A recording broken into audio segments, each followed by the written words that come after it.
एक सेवक को जानता हूं जो ब्राह्मण फैमिली से प्रभु यीशु मसीह पर विश्वास किए थे। वे अपनी सेवकाई दिल्ली में कर रहे हैं।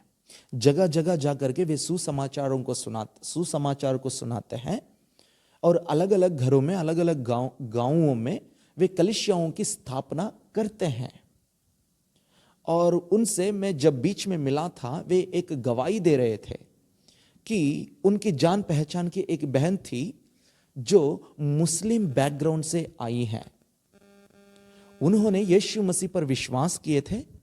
उनके परिवार के जो उनके बेटियां थे वे भी विश्वास किए थे। उनकी पति नहीं थे। ऐसा परिवार प्रभु में आने के बाद उन्हें बपतिस्मा चाहिए, तो उन्होंने गए एक पास्टर जी से मिलने। उस पास्टर ने कहा कि देखो, मैं फटाक से आपको बपतिस्मा नहीं दे पाऊंगा, आपके विश्वास को मुझे जांचना पड़ेगा पहले। जब दास ने इस बात कह चुके हैं तो फिर उस बहन ईमानदारी से उस कलीसिया में जाने लगी हैं और काम करने लगी हैं। जो कुछ सेवकाई में मदद करनी है तो फिर वो सामर्थ्य से बाहर वे सेवकाई में मदद कर रही थी। एक दिन इस बहन पास्टर जी के पास जाकर के पूछी है कि पास्टर जी, आप मेरे को बपतिस्मा नहीं दे रहे हैं, क्या हुआ? फिर उस पास्टर जी जवाब देने लगे हैं कि देखिए बहन, आप मुस्लिम बैकग्राउंड से हैं, तो मैं आपको बपतिस्मा अगर दूंगा तो फिर कल के समय पर आपके परिवार के लोग आपको कुछ ना बोले। आप सोच समझकर आइए और अपने परिवार को देखिए और वे कुछ कल के समय पर आकर के हमें कुछ ना बोले। इस प्रकार की बातें बोलते हुए उनकी बपतिस्मा को टाल दिया था।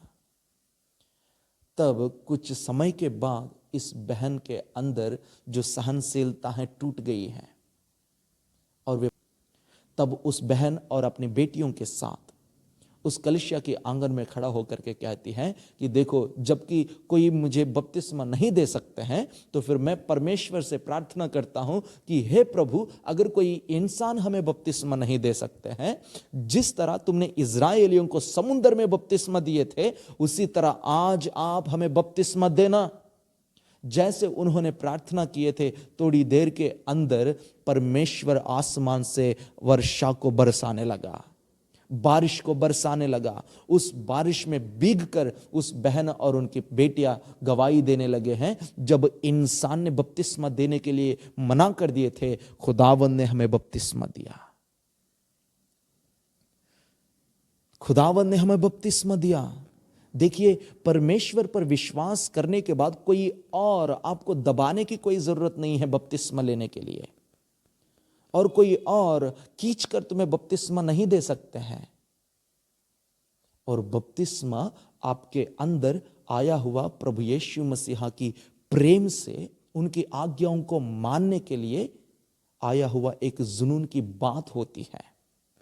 इसलिए बपतिस्मा लेने में आप कुछ अलग अलग तरह की बहानाओं को लेकर ना आए। उस ढाकू के पास समय नहीं थी। मुझे यकीन है अगर उनको मौका मिल गया होता तो वे जरूर बपतिस्मा लिए होते और प्रभु की प्रेरितों के समान सुसमाचार सुनाया होता। उनके पास समय ना होने के कारण कुछ मिनटों के अंदर ही, कुछ पल के अंदर ही वे अपनी दम तोड़ने वाला था। उस समय में भी प्रभु उन्हें उद्धार दिया था। उस समय में भी उस व्यक्ति उन निंदाओं के बीच में, आज भी कुछ लोग प्रभु की वचन को लेकर के मोड़ते हैं, गलत रीति से, गलत विचार से उसे इंटरप्रेट करते हैं। ऐसा लोगों के बीच में भी, प्रभु पर लगने वाले निंदाओं के बीच में भी, अगर प्रभु पर तुम्हारे अंदर विश्वास है, तुम्हें सुसमाचार की वाणी या सुसमाचार के गीत सुनाई देते हैं। Hallelujah, hallelujah. कुछ भाई लोग हमारी वीडियोस पे आ जाते हैं और जय श्री राम, जय नारायण, इस प्रकार की कमेंट्स करते हैं, तो उससे हमें कोई फर्क नहीं पड़ता, क्योंकि हमारे पास जो नाम है वो नाम सारे नामों से ऊंचा है। उस नाम हमारे जीवन में है। हमारे दिल में है, हमारी बातों में है, हमारी जीवन शैली बन गया है। हमारे मुंह से जो कुछ कहे या आप हमारे मुंह पर कुछ भी कहे, हमें कोई फर्क नहीं पड़ता, क्योंकि हमारी दिल भर प्रभु भरा हुआ है और उन्होंने दिया हुआ क्षमा हमारी दिल की धड़कन बन गया है। इसलिए उस क्षमा को याद करते हुए, उनकी बपतिस्मा को प्राप्त करते हुए हमें आत्मिक जीवन में आगे बढ़ना जरूरी है। हालेलुया, आमीन। आज इसी दूसरी शब्द से प्रभु फिर एक बार हमें याद दिला रहा है कि तुमने क्षमा प्राप्त किया व्यक्ति है तो मेरी आज्ञाओं को मानकर बपतिस्मा को भी प्राप्त करना।